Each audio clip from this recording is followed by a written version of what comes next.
उस्मान अकबर साहब ने जैदपुर से कलाम भेजा है, मैं उनका कलाम सुना देता हूँ कि उसकी नियामत हर जगह मौजूद है।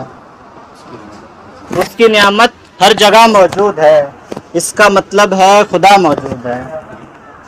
और उसकी आँखों में हया मौजूद है, उसकी आँखों में हया मौजूद है और मुझ में भी वफा मौजूद है।